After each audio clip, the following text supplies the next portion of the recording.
What's up, barbarians? Today I have a mild update on the Volcanic Sunder build.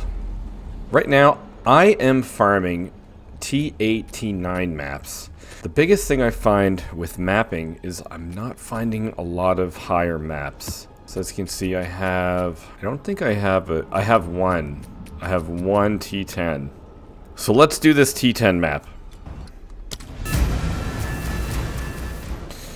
Unfortunately, I don't have any boss maps at the moment. So we are going to just do a standard map.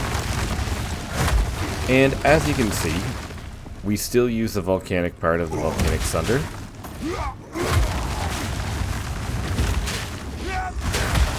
And basically how we play this now is that we make sure that we use Volcanic Sunder, that we use the Volcanic Fissure first, find some packs, and boom. Every time you use Sunder, it affects every fissure.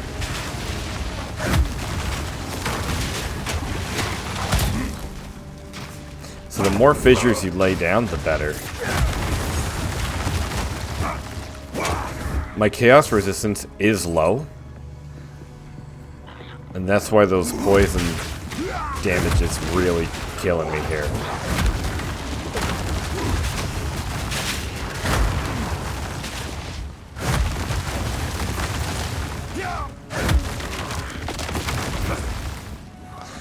Overall, I'm still having a lot of fun with this build, and the hardest thing I find is getting new pieces for it. I probably have a weapon that I'm going to keep for the remainder of this build, because it's just so good. I don't know if I'll find a better one. But other than that, getting more gear is always really hard to find, I find. But I really love this build, and it's really easy to play. It's pretty much like a 2-button build. I do have Hammer of the Gods and Mace Strike for things up close. I don't really use Hammer of the Gods very much. I don't even use it for bosses, really. For bossing, I just hit Volcanic Fissure twice like I did there. And then I hit Sunder a couple times. Let's find a rare enemy. Okay, those guys are gonna explode on us. Okay, we got a rare enemy coming up here. There we go. So that crushed him in no time. And we're on T10. And I don't know if I can do higher because I just haven't found any higher maps. The biggest thing about mapping that I dislike is finding higher maps are very difficult. In the right hands, this could forge something truly exceptional. I'll do a tier 8, tier 9 map, and I'll get like a tier 3 map, and that's really disappointing. But again, it's early access, and you're bound to have things that are not 100% just yet. But yeah, as you see, go around, crush everything.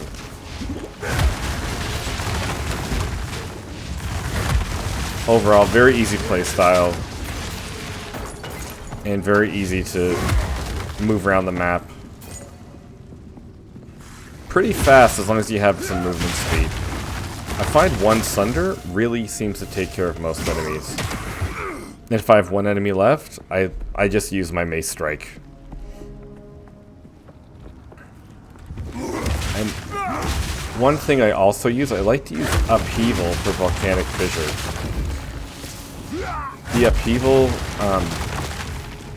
The Upheaval support gem, I find makes Sunder too slow if you use it with Sunder. And because of that, I find I die too much.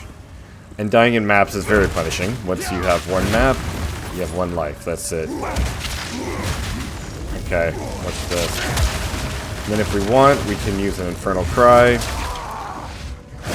And that should finish him off. It didn't. There we go.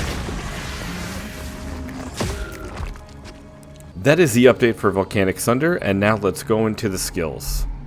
That map was awesome. We actually got 3 maps, and we got 2 that are higher, level 11 maps. Our main 2 skills are Sunder and Volcanic Fissure. With Sunder, we have Martial Tempo to increase our attack speed. This is absolutely necessary. You must have your attack speed of Sunder under 2 seconds. If it's over 2 seconds, it's too slow. As you jump up in the air to Sunder, you will die. Next, we have Brutality.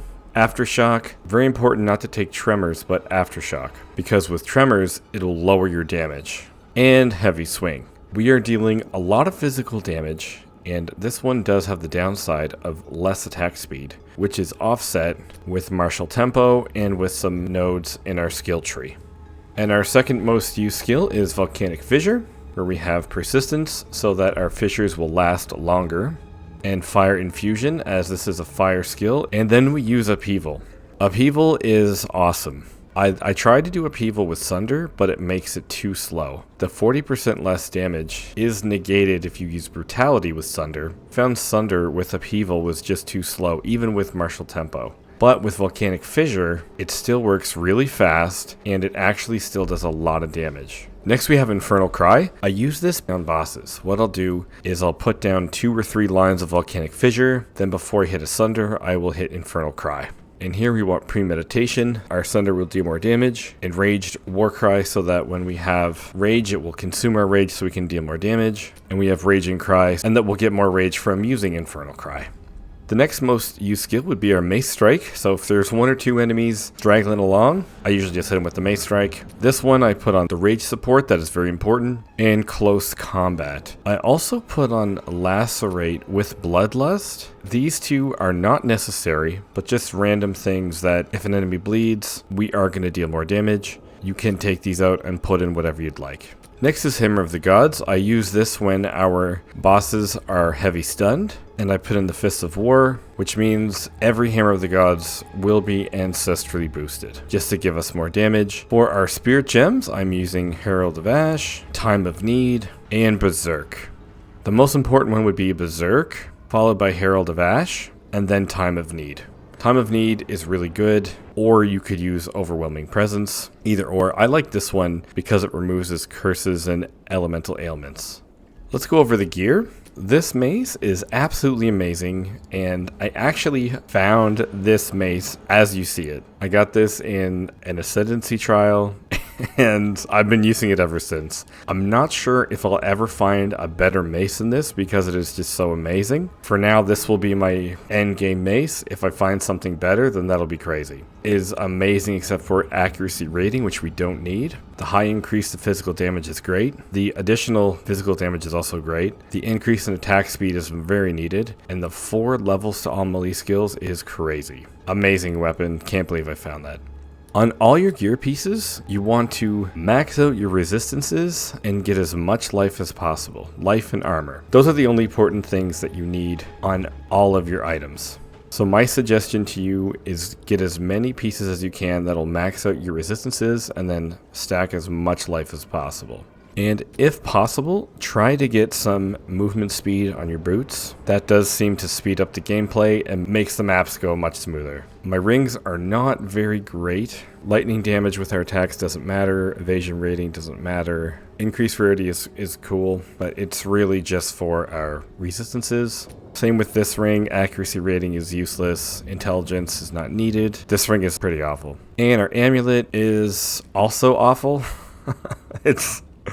That amulet, I've been trying to get rid of this, and it just hasn't. I just can't find anything good. I can't make anything good either. The only thing that really counts for this is the all attributes and the elemental resistance. Everything else is pretty crappy. This is absolutely not needed for my character. And the charm I'm using is immunity to poison, because I find poison is a form of chaos damage. My chaos resistance is still low, so I need as much help with that as possible. With my life flasks, I like to use % increase amount recovered and reduced charged per use. Same with my mana flask. And the passive tree. I have failed the Trial of the Sekimas about 4 times, which is very discouraging. But the next 2 points I want to get is the slam area of effect, and the ancestral empowerment. I think having your slam skills being ancestral boosted all the time is amazing. This is by far the strongest node on the tree.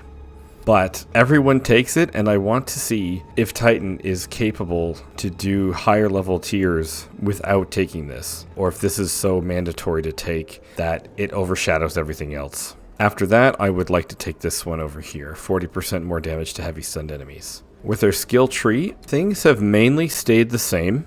We still take our attack speed over here, as well as down here.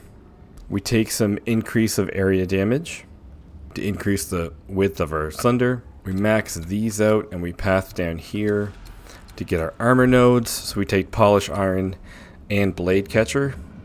And we take all these strength nodes here. We take 1 point of rage on hit, so our Sunder gives us rage. As before, we take these nodes here for two-handed weapons. And we also take Aftershocks to increase the area of effect of our Aftershocks. The only reason why we don't need accuracy is for Resolute Technique. I found a jewel that doesn't do too much for us because we don't worry about breaking armor, but it does give us some stun buildup and some life regeneration. Then we path up here to get more resistances, and we get some more physical damage and some attack speed. Very important to take all these mace skills here to increase our damage with our mace. I feel like we don't need any more stun buildup, but if you want to take these, you can. Also here, we take to gain rage while hit by an enemy, and my next 2 points for leveling up, I'm going to take rage when hit and vengeful fury, as now rage will also grant us armor. I'm also looking to taking these here to increase my strength to give us more life, and if my mana can handle it, I will take brute strength. I still don't have any intentions of taking Giant's Blood at the moment. I did try it and I did not have enough strength without taking Hulking Form. So I want to see if it's possible to A, use Giant's Blood without Hulking Form, without having to rearrange a lot of gear, and if Titan is still a good class without using this. So far, so good, but we are early into the endgame. And that is my update to Volcanic Sunder. Mildly different, but the same build. So far going strong. The only thing right now is our life is a little bit low. I need more pieces that have life on them. Here's my life and resistances. Right now, I desperately need more chaos resistance. Everything else is maxed out, and some things are overcapped. And my life is definitely a little low. I'm going to try to push this build as much as I can. I'm going to go up as many map levels as I can. I'm going to do one last video with this once I feel like it has reached its max level. Alright guys, thanks for watching, and I'll see you guys next time.